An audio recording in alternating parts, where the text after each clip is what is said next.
It's, you know, what you read every day, what you're putting in your head. But some people, unfortunately, like the car crashes, they like the gossip, they like all that other stuff. And all that stuff can take away from you empowering yourself and becoming more confident. Right. That potential gets diminished by what we're consuming. If we're not, Absolutely. as consumers, we're consumers of everything from what we hear, we listen, we feed our, I mean, everything is coming in. And so what's inside of us will eventually come out of us. And so we are the fruit that we produce. So what are we inside that now we're the result of? So I love that you talked about fear and failure, which I want to go back to one of the points that you made, Rick, about the road to success. Because when we look at success, we tend to think again, externally, we can achieve, how we can get there is a straight shot. But the stepping stones that lead there, and you talked about it's a story. Everyone has a through line. It's a story to success, not a roadmap to success. Listen, the only time anything's over is when you quit. That's it. You're going to ship the sales many times. You know what I mean? And don't limit your challenges, challenge your limits. Okay. You got to do this differently, but people don't do that. They don't do that. Okay. You should want to get better every day and have that conversation with yourself. Because if you're not getting better, you're getting worse. No one starts at the top. It's step by step, and people have to understand that.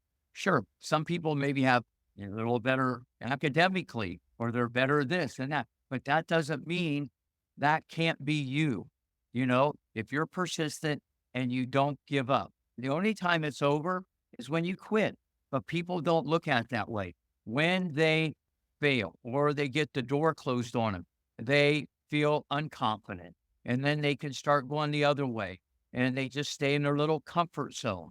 If you stay in your comfort zone, you'll never get in the end zone. Touchdown. This is very important for people to understand how the people at the top, and if they would ever listen to their stories, they would go, I never knew that. I never thought that.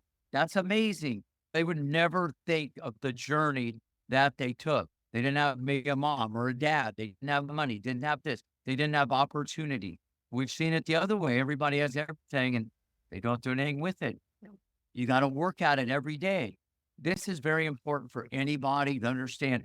It's a journey. The game of life gets over very quickly, or you can't get back time. You don't want to waste time. It's all perspective, but I want everybody to understand that this takes a long time. It's okay to change your goals. Many people do all the time. That's part of this whole thing. Don't think, okay, I'm going to do this at age 20 and I'll do it to 60. That's okay to do that. But the more different things you try and fail, you'll just keep building and building and you'll find your niche. Because no matter what you do, if you love it and you have passion, you're going to be the best you can be. And that's what life's all about. Just trying to be the best you can be. That's our goal. Woo.